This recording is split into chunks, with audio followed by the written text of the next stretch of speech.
मुख्य सचिवांच्या आदेशानंतरही 324 प्रकल्पग्रस्तांना नोकरी नाही। रायगड जिल्हाधिकारी कार्यालयासमोर बेमुदत आमरण उपोषण। महिला आंदोलकांची प्रकृती चिंताजनक। रिलायन्स नागोठणे विरोधात प्रकल्पग्रस्तांचे आमरण उपोषण। महिला आंदोलकांची प्रकृती खालावली। न्याय मिळेपर्यंत लढा सुरूच। पूर्वीचे IPCL व आत्ताच्या रिलायन्स नागोठणे प्रकल्पातील प्रकल्पग्रस्त प्राधान्य प्रमाणपत्र धारकांना कायमस्वरूपी नोकरी देण्याच्या मागणीसाठी रायगड जिल्हाधिकारी कार्यालयासमोर सुरू असलेल्या आमरण उपोषणाला तीव्र स्वरूप प्राप्त झाले आहे। उपोषणात सहभागी असलेल्या महिला आंदोलकांची प्रकृती खालवल्याची माहिती समोर आली असून प्रशासन आणि कंपनी व्यवस्थापनाच्या दुर्लक्षाबाबत आंदोलकांनी तीव्र नाराजी व संताप व्यक्त केला आहे। भूमिपुत्र प्रकल्पग्रस्त सामाजिक संस्था यांच्या नेतृत्वाखाली हे आंदोलन सुरू असून रिलायन्स इंडस्ट्रीज लिमिटेड नागोठणे येथे प्रकल्पग्रस्त प्राधान्य प्रमाणपत्र धारकांना कायमस्वरूपी नोकरी मिळावी ही प्रमुख मागणी आहे।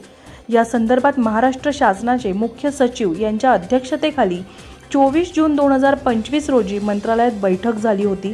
त्यानंतर राज्याचे उद्योग मंत्री यांच्या दालनातही बैठक घेण्यात आली। या बैठकीमध्ये रायगड जिल्ह्यातील 324 प्रकल्पग्रस्त प्रमाणपत्र धारकांना रिलायन्स नागोठणे कंपनीत कायमस्वरूपी नोकरी देण्याबाबत आदेश जारी करण्यात आल्याचे आंदोलकांचे म्हणणे आहे।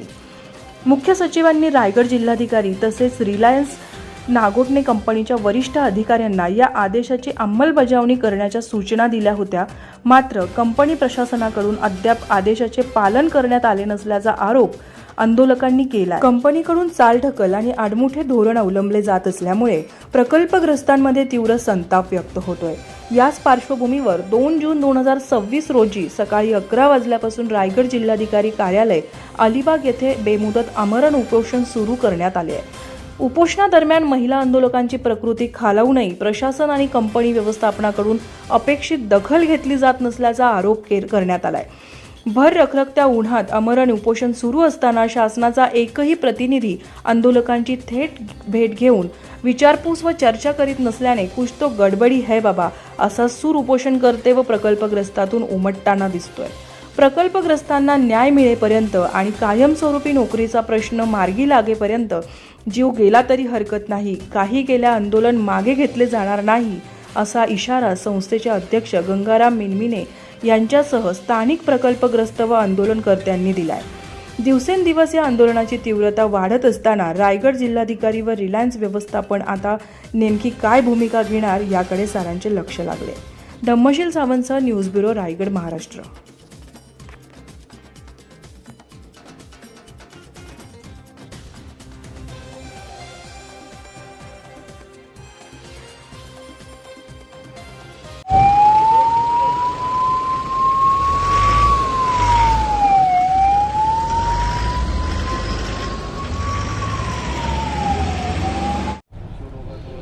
दादा, काय नाव आपलं आणि एकूणच आपण जिल्हाधिकारी कार्यालयाच्या बाहेर आमरण उपोषण करताय, काय परिस्थिती आहे सध्या, उपोषणकर्त्यांची काय अवस्था आहे? माझे नाव गंगाराम मिनमिने, भूमिपुत्र प्रकल्पग्रस्त सामाजिक संस्थेचे अध्यक्ष आहे। आम्ही 24 जून 2025 रोजी माननीय सुजाता मॅडम मंत्रालय मुंबई येथे मीटिंग झाली। त्या मीटिंगमध्ये असे आदेश दिले 324 प्रकल्पग्रस्त कायमस्वरूपी नोकरीत घेण्याचे आदेश जिल्हाधिकारी रायगड यांना देऊन असताना तिथे जवळजवळ आम्हाला चालढकल करत असल्यामुळे आम्ही 2 जून 2026 रोजी प्रकल्पग्रस्तांचा आमरण उपोषण घेण्यात आलेलं आहे। परंतु त्याच्यावर जिल्हाधिकारी आमच्या आणि प्रांत लक्ष टाकत नाही आणि अजून फिरकले सुद्धा आलेत नाही। धन्यवाद। दादा, काय नाव आपलं आणि जिल्हाधिकारी कार्यालयाच्या बाहेर आपण आमरण उपोषणाला बसलेले आहात आणि गेल्या अनेक वर्षापासून कायमस्वरूपी नोकरीसाठी हा लढा आहे, काय सांगाल? काय परिस्थिती आहे? कोण कमी पडतोय, प्रशासन, व्यवस्थापन की काय? कुठे उदासीनता दिसून येते? नमस्कार, माझं नाव संजय कुथे, मी भूमिपुत्र प्रकल्पग्रस्त सामाजिक संस्थेचा सदस्य आहे। गेली कित्येक वर्ष म्हणजे तब्बल 5 वर्ष हा संघर्ष सुरू आहे।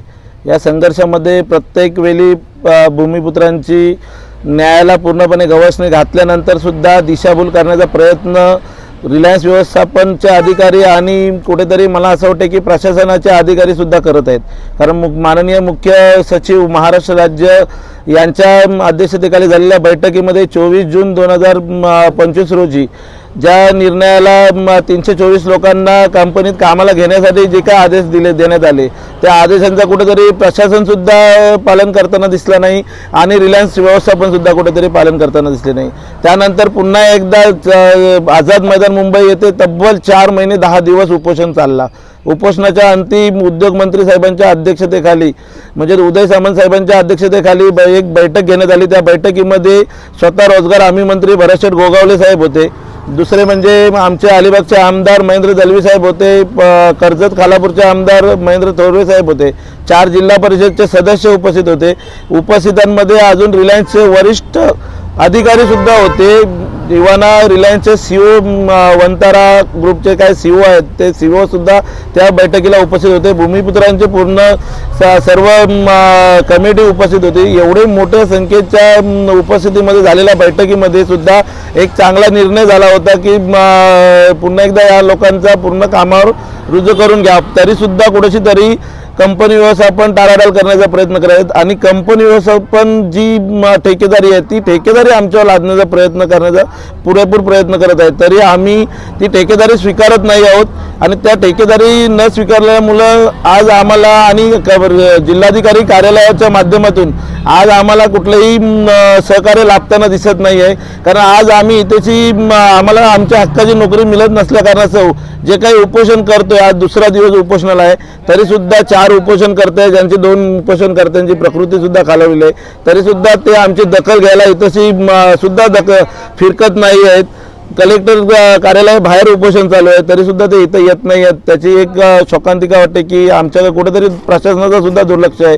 तरी येथील जे काही आमचे स्थानिक आमदार खासदार असतील किंवा इतर कोणी आमचे नेते असतील हे देखील आम्हाला सहकार्य करण्याचा कुठेही प्रयत्न करत नाहीत. कारण असं आम्हाला हल्ली असं वाटायला लागलं आहे की कुठेशी तरी रिलायन्स व्यवस्थापन ही हुकुमशाहीच्या बलावरती पूर्णपणे मिळालेल्या न्यायाला तिरांजली देण्याचा प्रयत्न करत आहे. धन्यवाद. सर, काय नाव आपलं आणि आपण जिल्हाधिकारी कार्यालयाच्या बाहेर आमरण उपोषण करत आहात. काय नेमकी आपली मागणी आहे? काय नाव आपलं? नमस्कार, सुरेश कोकाटे. नागोठणा रिलायन्स कंपनीने 324 प्रकल्प असताना नोकरी देण्यासाठी दिनांक 2 जून 2026 रोजी जिल्हाधिकारी रायगड अलिबाग येथे 4 प्रकल्पग्रस्तांचे आमरण उपोषण चालू केलेलं आहे. आजचा दुसरा दिवस आहे.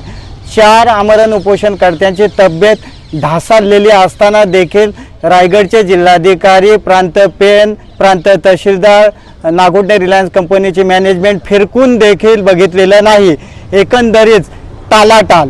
यामध्ये दिनांक 24 जून 2025 रोजी मुख्य सचिव सौमिक मॅडम यांच्या अध्यक्षतेखाली 324 प्रकल्पग्रस्तांना नोकरी देण्याचे निकाल दिले होते. परंतु रायगडचे जिल्हाधिकारी किसन जावले साहेब यांनी त्याची अंमलबजावणी केलेली नाही. एकंदरीत टालाटाल.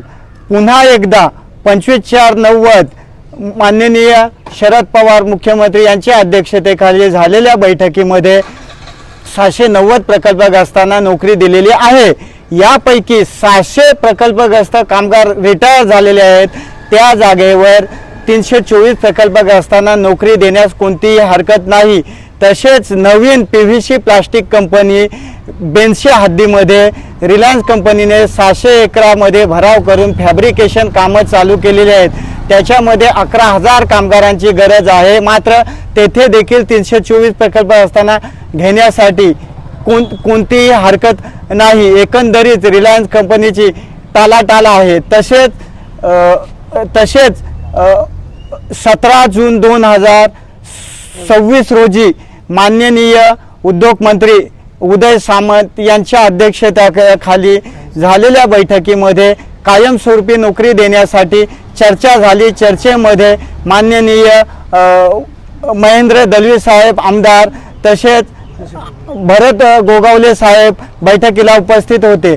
त्याची देखील अंमलबजावणी रायगड जिल्हाधिकारी आणि रिलायन्स कंपनीने केलेली नाही. एकंदरीत फसवणूक आहे. तरी देखील रायगडचे जिल्हाधिकारी किसन जावले साहेब याही जोपर्यंत 324 प्रकल्पग्रस्तांना नोकरीचे जॉईंट कॉल देत नाही तोपर्यंत उपोषण चालूच राहील। तसेच नागोठणा रिलायन्स कंपनीचे प्रेसिडेंट शशांक गोयल यांनी 324 प्रकल्पग्रस्तांना कधी ड्युटीवर घेशा असे लेखी देत नाही तोपर्यंत उपोषण मागे घेणार नाही। धन्यवाद।